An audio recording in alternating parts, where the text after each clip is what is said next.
Cattle, you must have your cattle on an invisible lead if they don't go over the fence.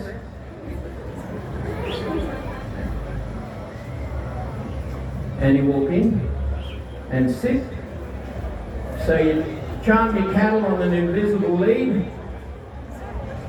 To get cattle and weaners to completely surrender, you must have a central point, and the central point is you in the lead.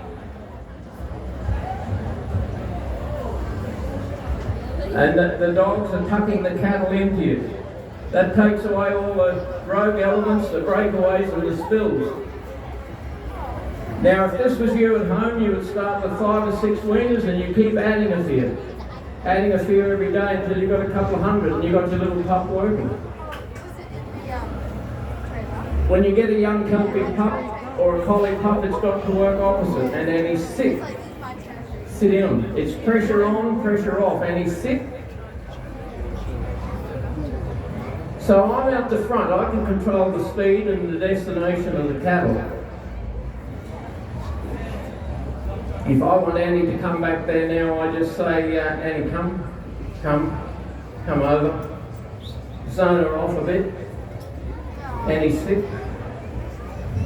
We've got to get the cattle off the fence, so it's Annie walk in, watch over. Or I might bring her around to the lead, Annie back. Zone her off with the rake. Watch.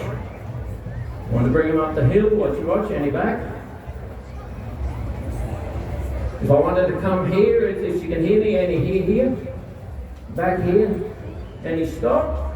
Annie come. Annie stop. Here. Back,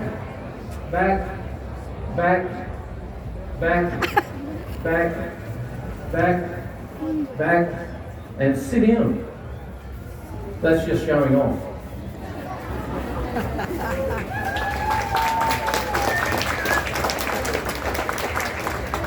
You don't need to do that at home.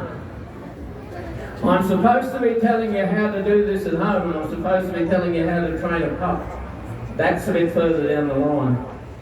So if you can sit your little dog there when you're teaching it to cast, and you get in the middle like this, and then I use that as back, and that's over.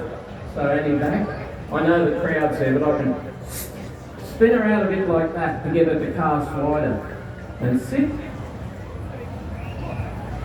Now she should sit there when one of us dies unless I say, Annie, walk in. Annie, walk in. Well, she's going to stay there anyway. Annie, walk in. Lovely dog. And sit. So the handler up the front, when you want to teach a dog to walk in, you must walk back. If you want your dog to walk in, you've got to walk back. What else can I tell you? We've got to get her to walk up now and put a bit of strength into them. Annie, walk in, giddy git. Watch, giddy git. So if she's having a little bit of trouble hearing the commands, I just go around and send her around. Watch, giddy git.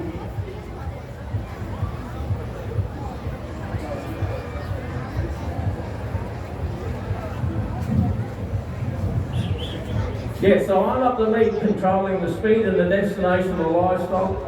The dog's bringing the livestock to me. Annie, walk in. Lovely dog, walk in. I should have my back to the cattle rather than facing the cattle. When you face your cattle, you stop your lead. It's so important to charm your cattle to follow you. We muster up to 350, 400 breeders and I ride in the lead just like this. Dog training is so simple.